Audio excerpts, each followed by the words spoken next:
ईशा और सूरज के लिए काव्या एक बहुत बड़ा बलिदान देने वाली है। लेकिन अब सबसे बड़ा सवाल यह है कि अपनी बहन के गायब होने का बदला दादा भाई कैसे लेगा। ज्यादा देर तक कमरे में बंद रहने की वजह से अवनी की तबीयत अचानक बिगड़ जाती है और उसे तेज दर्द होने लगता है।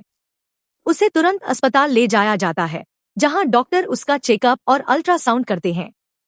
जांच के बाद डॉक्टर बताते हैं कि लगातार तनाव और पूरी नींद न लेने की वजह से बच्चे पर बुरा असर पड़ रहा है।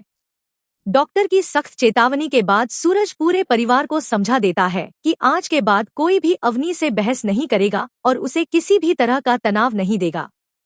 सूरज को अपनी इतनी परवाह करते देखकर अवनी के दिल में उसके लिए प्यार की भावना फिर से जाग उठती है।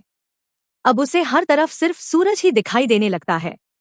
अस्पताल से घर लौटने के बाद वह सूरज के साथ अपने रिश्ते को मजबूत करने की कोशिश में लग जाती है, लेकिन ईशा बार बार उसे रोकती है और साफ शब्दों में चेतावनी देती है कि वह उसकी जिंदगी से दूर रहे। अगले दिन अवनी अपने खतरनाक प्लान का पहला कदम उठाती है।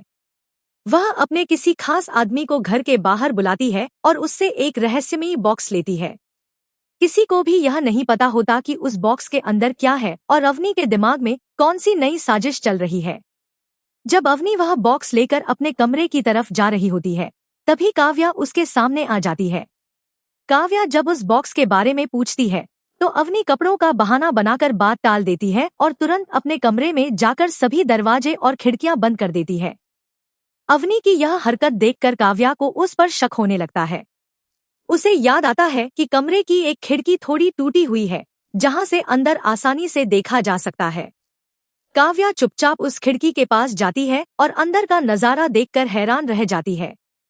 वह देखती है कि अवनी ने बॉक्स में एक सीक्रेट फोन मंगवाया था और उसी फोन पर अपनी माँ से बात कर रही है। अवनी अपनी माँ से कहती है, मैं कुछ भी करके दादा भाई को अपना पति बनाकर रहूंगी। तब तक आप हिम्मत रखिए और उस दानव को किसी तरह उलझाए रखिए। इससे ऐसा लगने लगता है कि शायद अवनी और उसकी माँ किसी बड़ी मजबूरी में फंसी हुई हैं। हो सकता है कि किसी ने उनके परिवार को बंधक बना रखा हो और उन्हें सूरज से शादी करने के लिए मजबूर किया गया हो।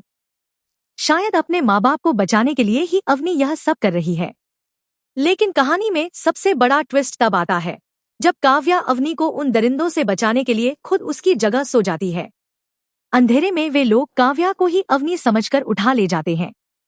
अब सबसे बड़ा सवाल यह है कि अगर काव्या के साथ कुछ अनहोनी हो गई, तो क्या सूरज कभी अवनी को माफ कर पाएगा? और क्या यही काव्या की कहानी का अंत होगा? अगर आपको लगता है कि काव्या वापस आएगी और अवनी की सच्चाई सबके सामने लाएगी, तो अभी कमेंट में जस्टिस फॉर काव्या जरूर लिखिए।